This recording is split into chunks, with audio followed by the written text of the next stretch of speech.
There was a time when the U.S. Army decided to let pigeons pilot bombs. Yeah, actual pigeons. Enter Project Pigeon. Move over GPS, we're talking PPS, Pigeon Positioning System. Later renamed Project Orcon, short for Organic Control. It was the wild and absolutely bonkers idea of B.F. Skinner, the godfather of behavioral science. The year was 1943. The U-boat problem in the Atlantic was a disaster. And getting a missile to actually hit a moving ship was basically more difficult than teaching your grandpa to use TikTok. Electronic guidance was bulky, unreliable, and prone to having a meltdown mid-flight. So Skinner, in a truly inspired moment of mad science, said, "Cancel the computers.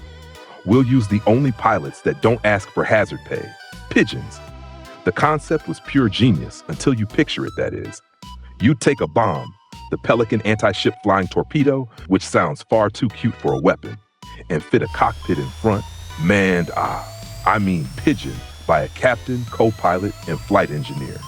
They'd be looking out through 3 tiny screens at the enemy ship.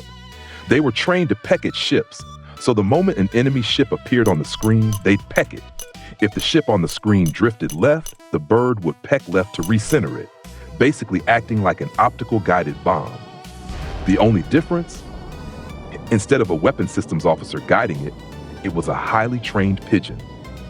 A 3-bird crew ensured that if one bird got distracted by, say, a shiny button or an existential crisis, the other 2 could outvote it and still keep the missile on track. Pigeon politics. Surprisingly, this worked very well. The birds were cheap, highly effective, and unlike the electronics of the era, their guidance system never melted down. All they wanted was just a snack. Skinner even managed to score $25,000 from the National Defense Research Committee. No small feat, considering that's almost 500,000 clams today. They had a working, tested, and ready to deploy Pigeon Precision program. So why aren't we celebrating the heroes of the Pigeon Bomber Squadron today?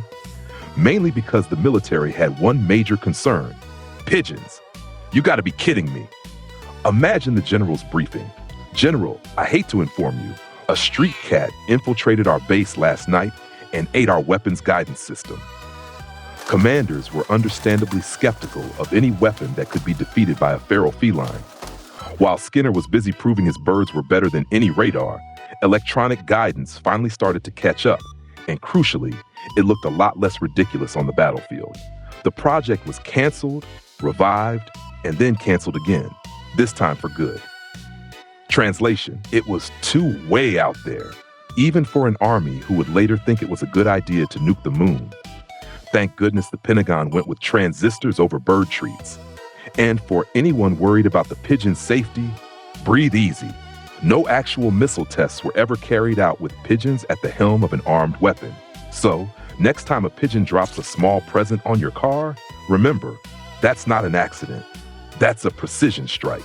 If you enjoyed this flight of totally true fancy about the U.S., almost making the world's first bird-brain bomber, hit like, subscribe, and maybe share this with a friend.